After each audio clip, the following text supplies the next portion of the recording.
Welcome to Exit Like a Boss.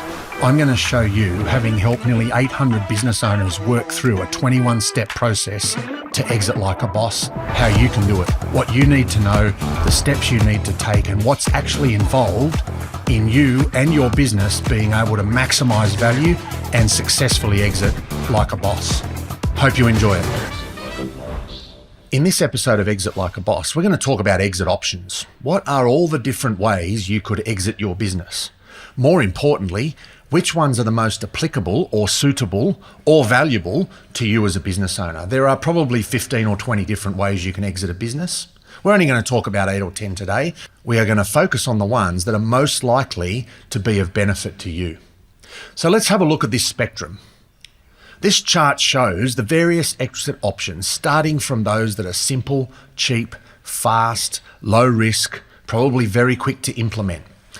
Now, starting at the bottom, family, friends and fools, let's call it, transferring the business to family and friends is often not the best way to maximize value, but it's quick, it's easy, it's low risk, there's not a lot of legal fees or costs involved, sometimes there's not even a lot of tax involved. I've seen clients that have transferred the business inside the family, literally without any legal documents, and literally with some sort of handshake agreement that says, if you make money out of the business at some time in the future, you can pay me. Now, as we go up and to the right, the exit options become more complicated. They become more time consuming, they involve more risk, but they often also maximize price. So right up in the top right-hand corner, we've got a listing on a public stock exchange, an IPO. That's typically the highest multiple exit most people will get to. It's typically, therefore, how you maximize value to the highest degree in terms of financial harvest. But it takes time, a lot of time, sometimes 12, 18 months just to go through the process of the legal and accounting and compliance requirements to actually list. It's also expensive. It'll probably cost you about $1 million to list a company on a public stock exchange. It's also high risk because if you get the timing wrong, or if something else happens on the way through, COVID, GFC, any of those things that have really triggered massive changes in stock market value, if that happens to happen on the day that you list or the month before you list, then you've got a serious problem because your valuation will be affected quite dramatically. In the middle, of course, there's another 8 or 9 different options, and all of those are suitable for private businesses. Sometimes we talk to clients all the time. I've had a couple of people say to me, I want to list my business. They're simply not big enough. They're not ready. They're not in a position where they're even able to do that legally. So that's not an option for most people. And for some people, passing it on to family and friends is not an option either. But there are quite a few options in the middle. And there's a couple of key things to point out here. Firstly, I often recommend to clients 2 or 3 options sequentially. So perhaps you might want to put in some sort of management buy-in or employee share plan where you lock in your key people. You might want to then bring in a private equity firm as a partner or a funder to help you grow to the next level and then sell the business in the future to a listed company. So 3 steps in terms of exit strategies, not just one. That takes longer. It's typically more complicated, may well cost more, but you're often maximizing value at each step of that process. Now, of course, you can just choose one.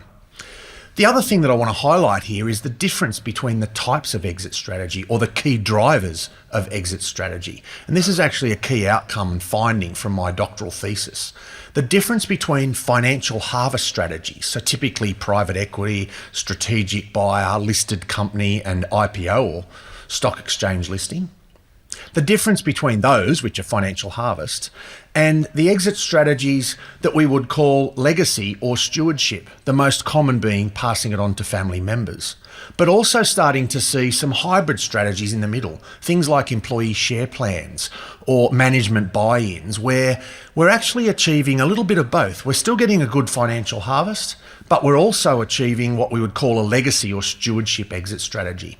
We've seen a big change in this area, mainly because of the demographics of the baby boomer generation that are exiting businesses. Most of them are already financially fairly well off. And so they're not having to sell the business for X dollars to be able to retire. They've already got their retirement funding sorted. What they are worried about and what they do come to us asking for is a legacy strategy. I want to look after my employees. I want to make sure the business continues after I retire. I want to make sure my suppliers get looked after. I want to make sure people that have worked with me as contractors or customers even, that have been with me for many years, all get looked after. They're all sort of legacy and stewardship exit strategies. And of course, right in the middle, there is a place where you can combine those two things, where you can get a good financial harvest, but also some legacy and stewardship outcomes. And that's where we're seeing the biggest increase at the moment. Lots of owners starting to think about, how could I get the best of both worlds? Now, people always say you can't have your cake, cut your cake, keep it and eat it as well. In this case, you actually can combine these strategies. You may not get the multiple that you were going to get with a stock exchange listing. You don't necessarily get the legacy of keeping the business entirely in the family, but there could well be some sort of hybrid strategy in the middle where you do get the best of both worlds, where you can get a financial harvest, but also achieve a stewardship legacy type exit option.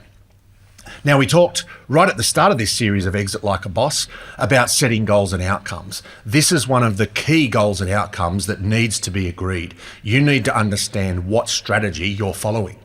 The implications of that choice actually impact your decision making all throughout the business.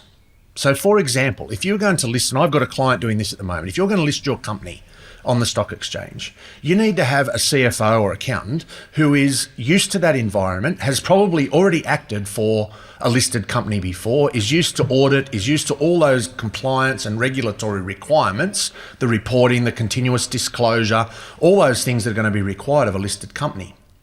Now, if you took the same business and your exit strategy was to pass that business on to your children, then that's a different requirement. You don't necessarily need a CFO who's been in a listed company. You might need someone who's much, much better at mentoring and guiding and protecting your family members through that transition. Very different personnel, very different recruitment strategy, but directly related to your ultimate exit option or strategy.